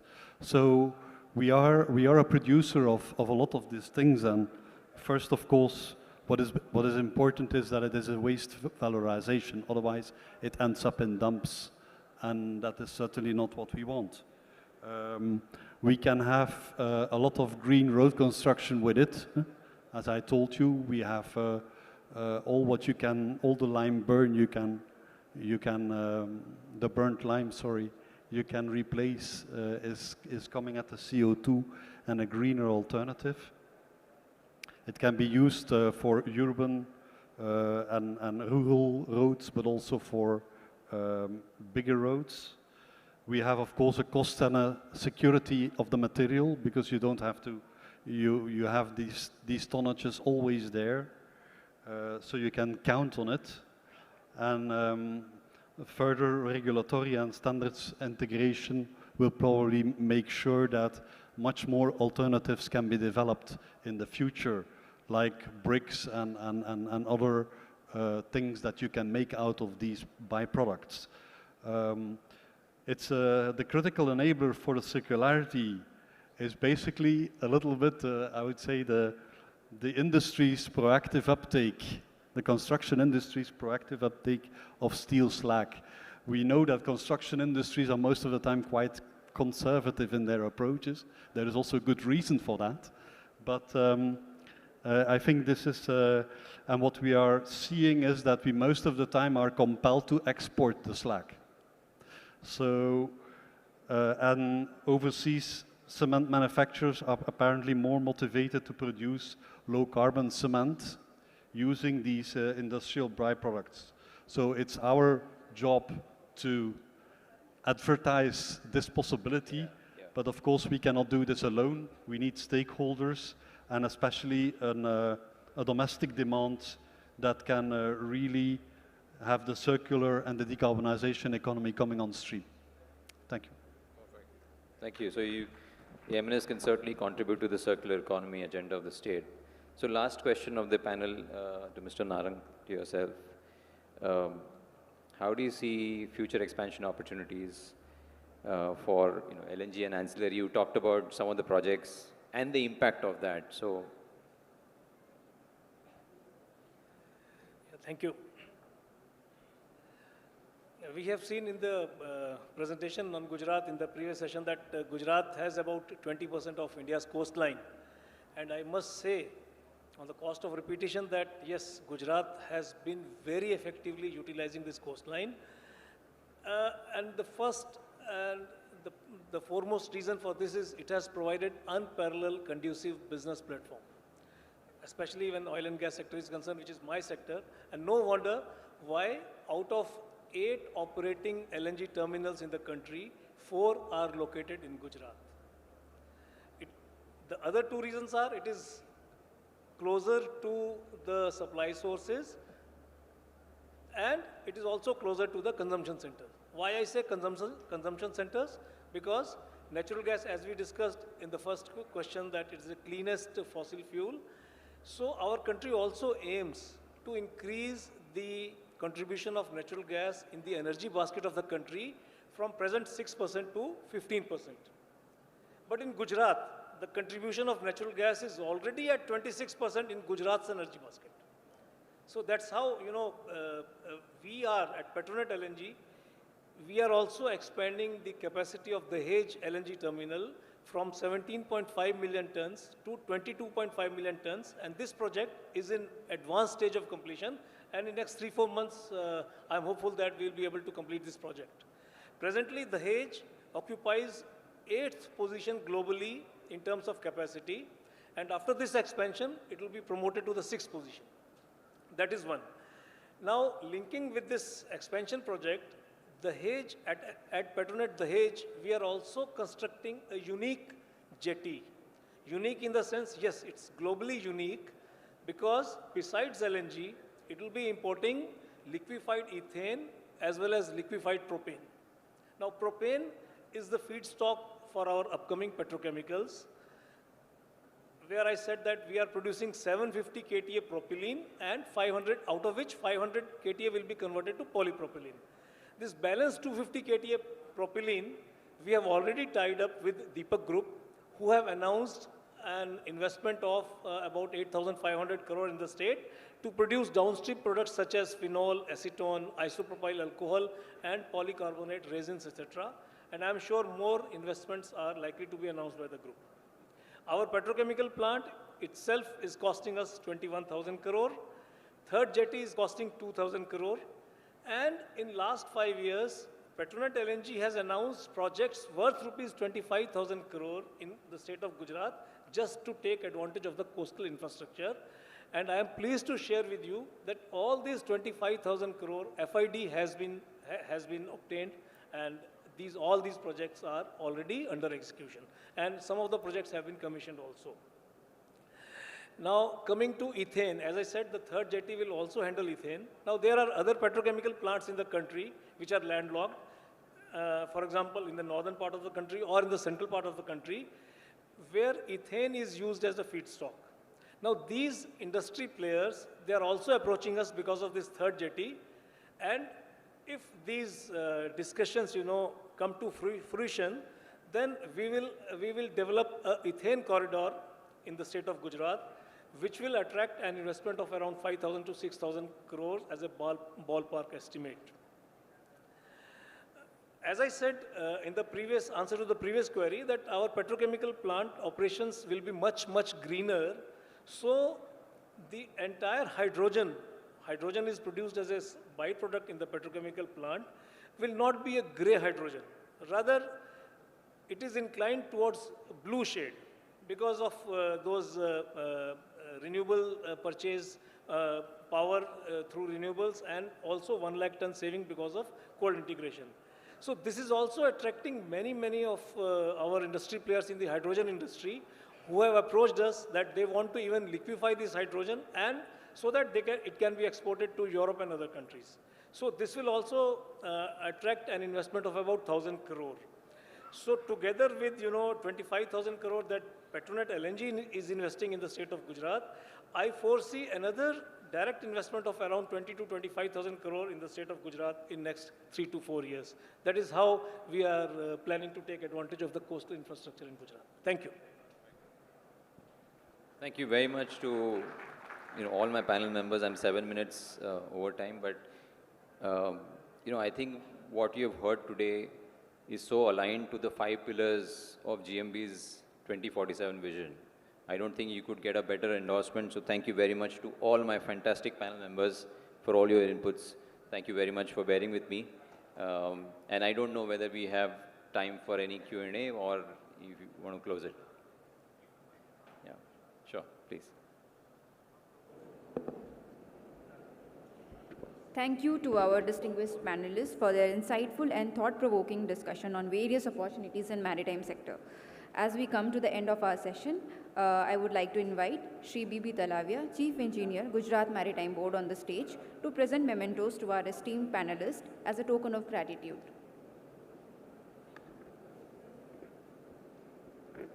We would like to thank Mr. Shobhit Kapoor, Marine Operations Manager, South Asia, West Lloyd Register, Marine and Offshore Services India LLP.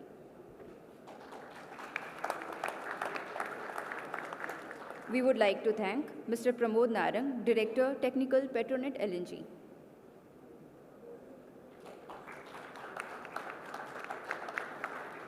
We would like to thank Mr. Rajiv Nair, Advisor, Swan Defence and Heavy Industries Limited. We would like to thank Shri Shushil Kumar Singh, Chairman, Dindal Port Authority.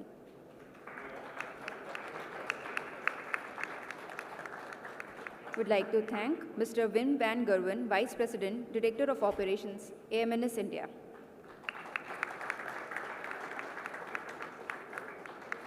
We would like to thank Captain Deepak Tiwari, Managing Director, MSC India.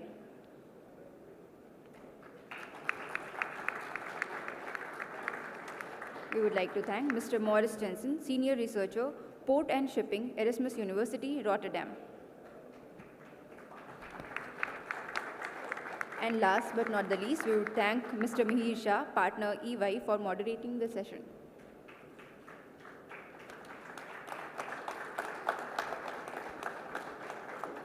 Thank you, sir. To conclude this session, may I now invite Shri Paras Sangvi, Chief Engineer Surveyor, GMB, to deliver the closing remarks.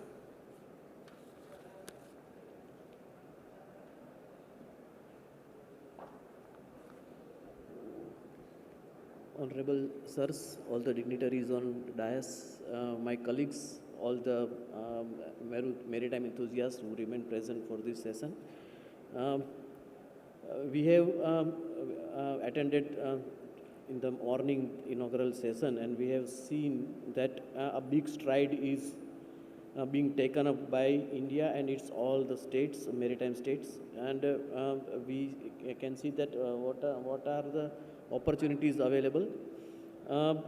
We also know the GDP growth of our country and projected growth and how it is being translated into the maritime traffic and how to capture all these opportunities. So for Gujarat, we know that it is having a largest coastline, longest coastline, and so it is having biggest opportunity. For these two authorities, Port and Transport Department, Gujarat Maritime Board, as well as Dindal Port Authority, you must have seen that a lot of groundwork is done by both these authorities. It's not that only plans. We have given due consideration to all the fields of maritime sector, capacity enhancement, ship recycling, shipbuilding, and allied all the requirements. So we are very well prepared at our end, and all these opportunities are open to you. Here, with these remarks, I will like to thank sincerely Honorable Advisor Sir and to Honorable CM Sir and Chairman Sir GMB for his valuable guidance. Principal Secretary Sir, Ports and Transport Department for important keynote address highlighting many activities being taken up by the state. Sri Shushil Kumar Singh ji, Chairman Sir DPA, Sri Talavia Sir, our own Chief Engineer Sir, Vitlani Sir, who has given that PowerPoint presentation highlighting in detail the plan of GMB, Team GMB and Port and Transport Department team, IPA team as well as MOPSW who are the organizers of this event. I am very much thankful to all the panelists here for their valuable guidance for their respective field. Very core issues are being handled and touched, and this session and the question answers will be very much helpful for our further progress. Thank you all of you, sirs. I will like to thank Mr. Mihir for beautifully conducting this session. All the maritime enthusiasts remain present here. We sincerely thank you for being present here. I will like to thank my team, GMB, team PS, and as well as I will like to thank our these three team members, Akarsha, Raghul and Vipul, who are continuously delivered whatever result we can see. Most of the work is done, groundwork is done by them. Thank you all of you, thank you very much. And with these remarks, we are closing this session. Looking forward for the future. Thank you very much.